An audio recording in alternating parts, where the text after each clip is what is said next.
बिस्मिल्लाहिर्रहमानिर्रहीम। अस्सलाम वालेकुम। आप देख रहे हैं असद कुकिंग 375। आज हम दोस्तों पिज़्ज़ा बनाएंगे। पिज़्ज़ा भी बनाएंगे, डो भी बनाएंगे, आपको पिज़्ज़ा सॉस भी बनाना सिखाऊंगा। वीडियो स्किप नहीं कीजिए, इसीलिए मैं वीडियो कम से कम टाइम में बता रहा हूँ, आपसे ज़्यादा बातें नहीं कर सकता। अभी मैंने मैदा लिया है, जितनी आपको डो चाहिए मैदा ले लें, नमक डाल लें। ईस्ट को आपने 1 कप पानी में ईस्ट डाल के 1 चम्मच चीनी डाल के 10 मिनट पहले हल करके रख देना है। फिर देख सकते हैं आपने मैदे को गूंदना है, नॉर्मल पानी से गूंद लिया। जिस चीज़ में रखना चाहते हैं उसमें आपने थोड़ा सा एल ग्रीस करना है। एल ग्रीस करके आपने उसको रख के ऊपर ढाँप के किसी गर्म जगह पे रख देना है तकरीबन घंटे 2 के लिए। अभी हमने चिकन लिया है, जो चिकन डालना है। चिकन को लहसुन डाल के तकरीबन इसको 1-2 मिनट भूनना है। जब चिकन का कलर चेंज हो जाए तो इसमें सिर्फ आपने टिक्का मसाला डालना है। टिक्का मसाला कम या ज़्यादा कर सकते हैं। अगर आप स्पाइसी खाना चाहते हैं थोड़ा ज़्यादा डाल लें, नहीं तो कम डाल लें, वो आपकी मर्ज़ी है।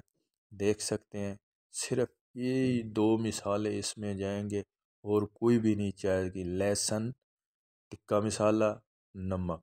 नमक भी हस्बे ज़्यादा ख्याल से जाइए, क्योंकि टिक्के मसाले अगर डालें तो नमक डालने की भी ज़रूरत नहीं होती।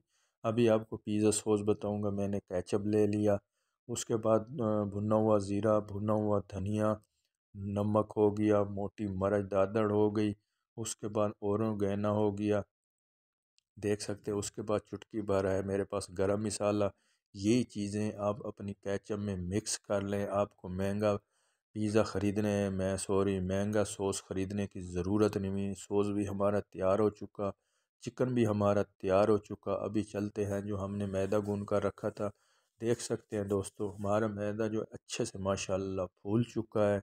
जिस तरीके से मैं बता रहा हूँ, देख से मैंने इसको बेल लिया है। बेल के जिस ट्रे में हमने पिज़्ज़ा बनाना है उसको ग्रीस करेंगे एल की मदद से।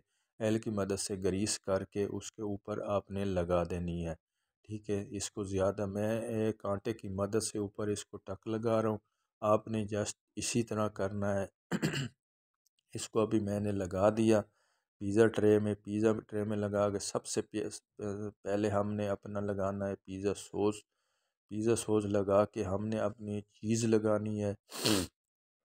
चीज़ की आपने बचत नहीं करनी। चीज़ लगा के ऊपर फिर हमने जो अपना गोश्त बनाया था, गोश्त चिकन लगा देंगे। चिकन लगा के उसके बाद फिर आपने लगानी है चीज़। चीज़ लगा के फिर आप वेजिटेबल डालना चाहें, शिमला मिर्च, प्याज, जो भी डालना चाहें, जैतून डालना चाहें, जो भी डालना चाहें आप डाल सकते हैं। कोई इशू नहीं है, कोई मसला नहीं है।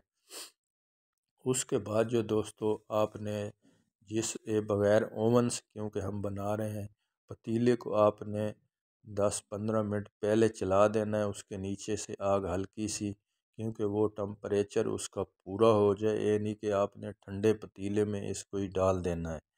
मैं क्योंकि पहले सबसे पहले उसको पतीले में नीचे आग जला दी, टम्परेचर उसका पूरा हो जाए।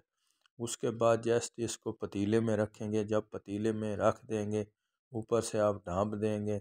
उसके बाद दोस्तों इसको आपने देखना है, एक लेनी है तो पिस ले लें, उसकी मदद से आप इसको चेक करते रहें। जब आपका पिज़्ज़ा अच्छी तरह से माशाल्लाह पक जाए, देख सकते हैं आपके सामने है। इसका चेक करने का यही तरीका है, जब इसके अंदर आप 2 पीस लगाएंगे तो अगर वो साफ़ है तो समझ लें कि आपका पिज़्ज़ा अंदर से भी पक चुका है, ऊपर से तो आपको नज़र आ रहा होगा। अगर उसके साथ देख सकते हैं मैं इसी तरह एक केक वगैरह या पिज़्ज़ा वगैरह मैं इसी तरह चेक करता हूँ। उम्मीद करता हूँ दोस्तों आपको समझ आ गई होगी। जब आपका देखें पिज़्ज़ा तैयार हो गए, इसको फौरी पतीले से आपने बाहर नहीं निकालना। इसको फिर भी आपने 10 मिनट आग बंद करके फिर भी ये पतीले में पड़ा रहे, फिर आपने इसको निकालना है। आपका पिज़्ज़ा तैयार है। इजाज़त चाहता हूँ।